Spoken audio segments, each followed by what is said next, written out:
Kalau ngomongin Honda CB400 tuh udah nggak usah dipungkiri lagi kalau suaranya tuh keren banget ya.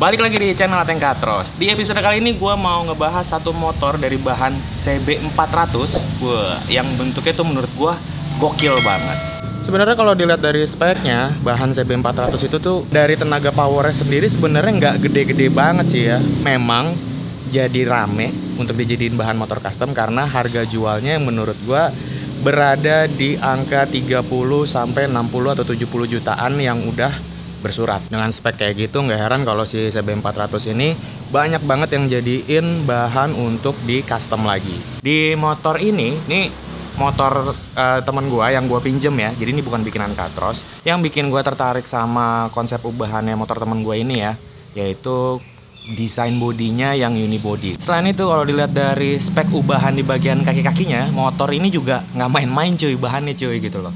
Kalau dihitung-hitung kayaknya budgetnya sih di atas gocapan sih nyampe nih. Apa aja yang udah dirombak di motor CB400 ini sampai jadinya tuh kayak keren banget kayak gini. Sementara itu kalian silakan lihat dulu B-rollnya motor ini.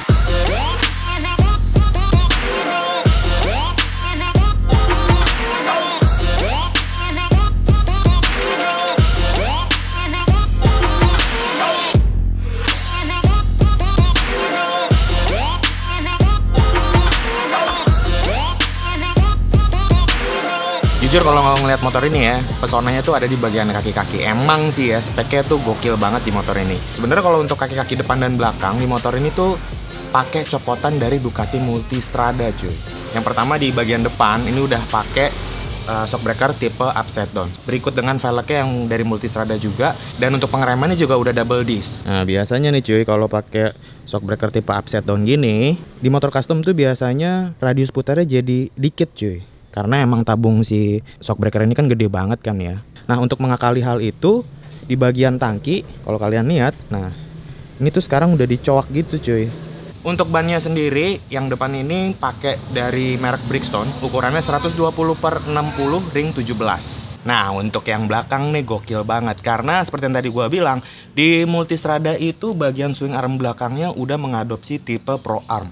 Jadi kalau swing arm biasa tuh kan ada dua gitu kan batangannya. Nah kalau Pro Arm ini dia cuma satu cuy. Nah untuk di bagian velgnya sendiri, ini masih pakai velg bawaan si Multistradanya juga seperti yang depan. Ini dibalut ban Bridgestone yang ukurannya 180/55 ring 17. Untuk bisa masang Pro Armnya si Multistrada ini di sasis CB400 tentu aja nggak bisa langsung pasang gitu aja.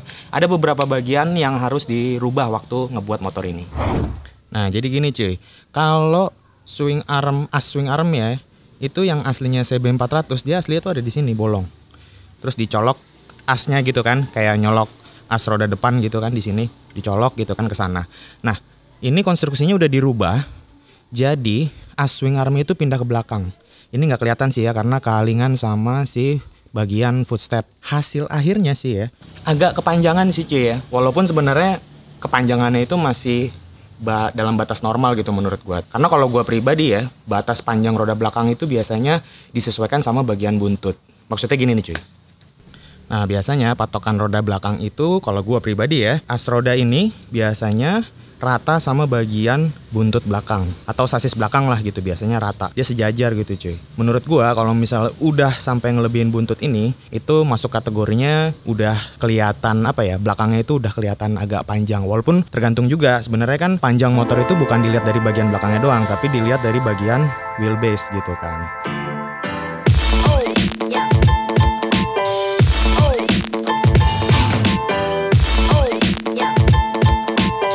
Kalau kita lihat secara keseluruhan, sasis di motor CB400 ini memang nggak sampai dirombak total gitu kan. Artinya masih ada beberapa bagian sasis yang dipertahankan. Nah untuk bagian sasisnya, bagian depan ini sampai ke bawah nih ya, Bagian sasis ini kayaknya sih masih pakai bawaan standarnya, nggak ada yang dirubah.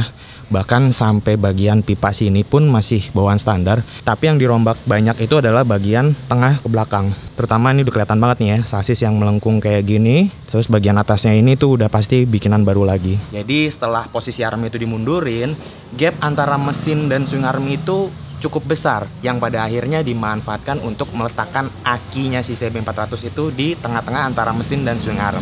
Nah ini karena akinya tadi gue bilang udah pindah ke bawah situ, jadi bagian bodi samping ini bisa dibuat clean atau nggak pakai bodi samping dan kelihatan polos gitu, kopong lah ya. Gue sih lebih suka gini karena kalau pakai bodi samping tuh kayaknya udah biasa gitu kan. Oke, lanjut kita ngomongin bagian body-body di motor ini ya. Secara keseluruhan untuk bagian spakbor depan, bagian tangki, bagian cover belakang, dan bagian side plate-nya ini dibuat pakai bahan plat galvanis yang tebelnya antara dari suaranya kayaknya sih pakai bahan 1 mili cuy. Nah seperti yang tadi gue bilang, gue itu suka banget sama tampilan atau konsep bagian bodinya, terutama bagian tangki dan cover belakang yang dibuat nyatu alias unibody. Untuk bagian tangkinya sendiri, seperti yang kalian lihat, dimensinya menurut gue nggak terlalu gede dan nggak terlalu kecil juga. Pas lah ya, walaupun memang agak ramping gitu kan. Dan menurut perkiraan gue, tangki ini bisa menampung bensin sebanyak 13-15 literan. Cukup lah ya kalau untuk motor 400 cc pemakaian untuk muter-muter dalam kota aja gitu. Bodinya sih udah keren, tapi kalau cuman bentuknya aja yang oke menurut gue masih kurang cuy. Di motor ini kalau kalian lihat finishingnya itu emang agak nyentrik ya.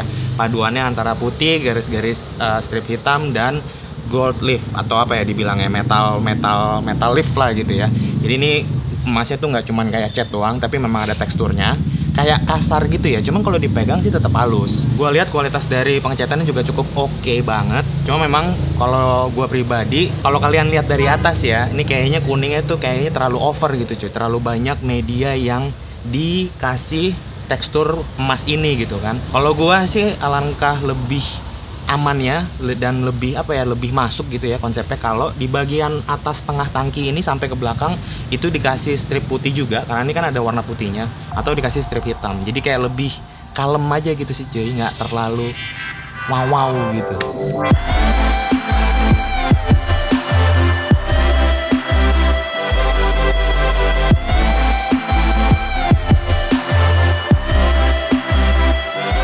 Selanjutnya bagian aksesoris pelengkap ya di motor ini. Menurut gue juga di sini beberapa bagiannya sih memang bukan part branded, tapi menurut gue si eBay itu berhasil mengkombinasikan antara part-part yang mewah di bagian kaki-kaki dengan aksesoris yang sebenarnya sih kelasnya bukan yang top level banget gitu loh. Misalnya di bagian lampu depan. Nah, untuk lampu depannya ini si eBay milih tipe lampu daymaker ya, atau lampu LED tipe Spider. Untuk ukurannya ini adalah lampu LED 7 inch. Untuk lampu sennya yang depan ini posisinya dipasang di bagian bar end, clean gitu ya, di bagian depannya itu nggak ada lampu sen yang nongol-nongol. Sedangkan untuk yang di bagian belakang, lampu sennya ini pakai tipe LED juga. Dia posisinya ada di kiri kanan gini. Terus untuk lampu stopnya pakai yang modelnya simple di belakang gitu ya. Dan ini ada di bagian belakang ini ada aksen plat emboss dengan angka 24. Gua ngerti ini si eBay doang yang tahu nih. Lalu kalau untuk di stang kemudi kita balik lagi ke depan ya. Ini untuk master rem depannya pakai merek KTC. Yang sebelah kiri ini sama. Yang sebelah kiri ini kan kopling ya. Jadi ini sekarang udah diganti dengan model hidrolik cuy. Dan ini udah KTC juga. Yang otomatis harusnya nih koplingnya jadi lebih enteng. Enak cuy dipegangnya handle-nya. Beda sama yang aftermarket biasa ya. Ini sih kemarin gue sempet nanya, katanya harganya sekitar 1 jutaan lebih ya, bahkan katanya 2 jutaan ya, lupa deh. Ini kan genre bisa dibilang cafe racer ya, atau neo cafe racer gitu. Ini pasti kayaknya bakal pegel banget sih, karena kan kalau cafe racer udah identik sama stang nunduk. Tapi nggak tahu lah, sekarang kita cobain ya.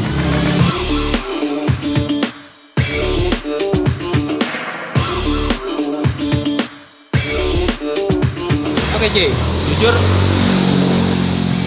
Jujur kalau misalnya untuk posisi duduk, ini motor kayaknya bakal ketinggian banget, karena dalam posisi standar samping aja ini udah hampir sepinggang gua, walaupun nggak sampai pinggang banget sih ya.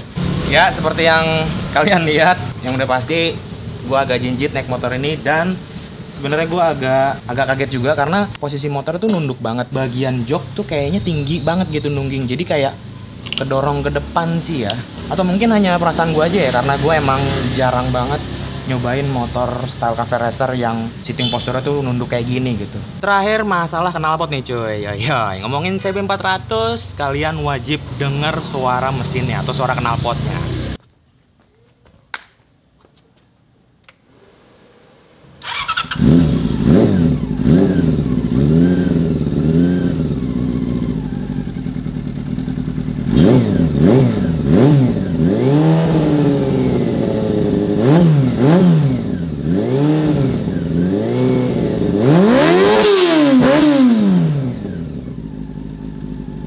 Asli sih ini motor sehat banget. Gua jarang banget nemuin CB400 yang mesinnya tuh bisa sampai ngejerit kayak gitu loh. Emang kalau misalnya kita ngomongin bahan dari CB400 ya, harganya emang cukup affordable. Cuman biasanya jarang tuh ada yang sehat gitu kan.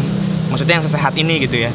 Biasanya tuh pasti ada aja penyakitnya. Entah olinya yang masuk ke ruang bakar, entah fan-nya yang nggak mau nyala, atau radiatornya bermasalah. Pokoknya banyak banget. Dan untuk knalpotnya sendiri, gue suka banget suaranya masih tetap halus karena emang karakternya dari si CB400 yang mesinnya segaris. Ya motor khas Jepang banget. Dan untuk knalpotnya sendiri ini menggunakan bahan pipa stainless ya, jadi udah anti karat. Dan konstruksinya knalpot ya karena ini 4 silinder, dari si bayinya dibikin jadi 4-1. Jadi dari silinder yang ada 4 silinder itu keluar semua, dijadiin satu. Ya oke lah kalau begitu.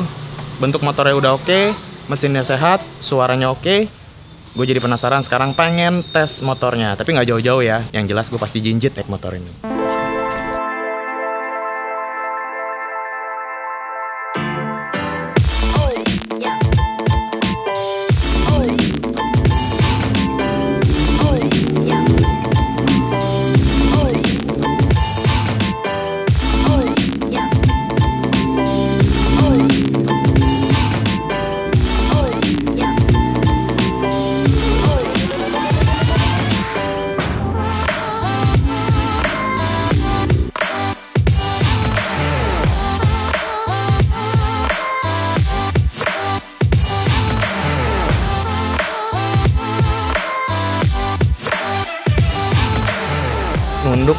Nunduk ya bawa motornya, cuman ternyata setelah gua coba tes jalan tadi nggak sepegel yang gue bayangin ya. Tapi nggak tahu juga, mungkin karena gue cuman bawa di seputaran sini aja ya kan. Siapa tahu kalau gue bawa jaraknya agak jauh baru tuh terasa pegel, cuman nggak tahu juga. Ya secara keseluruhan dari motor CB400 ini menurut gue oke banget ya. Dari sisi tampilan menurut gue udah cukup unik karena konsepnya itu adalah unibody. Dari paintingnya juga menurut gue cukup mencolok juga dengan aksen emasnya itu kan. Dan dari segi bahan motornya sendiri sebenarnya CB400 menurut gue cukup oke.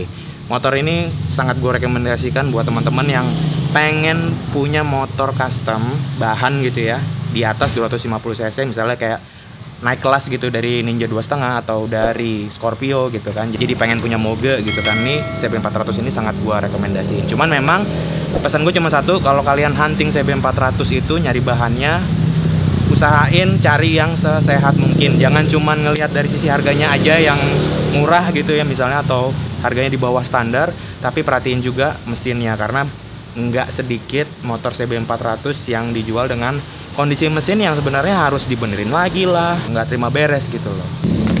Oke teman-teman, segitu dulu untuk episode kali ini. Semoga episode kali ini bermanfaat, khususnya buat kalian di sini yang mungkin aja lagi hunting motor CB400 yang mau dijadiin bahan untuk motor custom. Oh iya, kalau kalian punya pertanyaan seputar motor CB400 ini, kalian bisa tulis di kolom komen. Oke, segitu aja. Seperti biasa, gua Ateng cabut. Peace.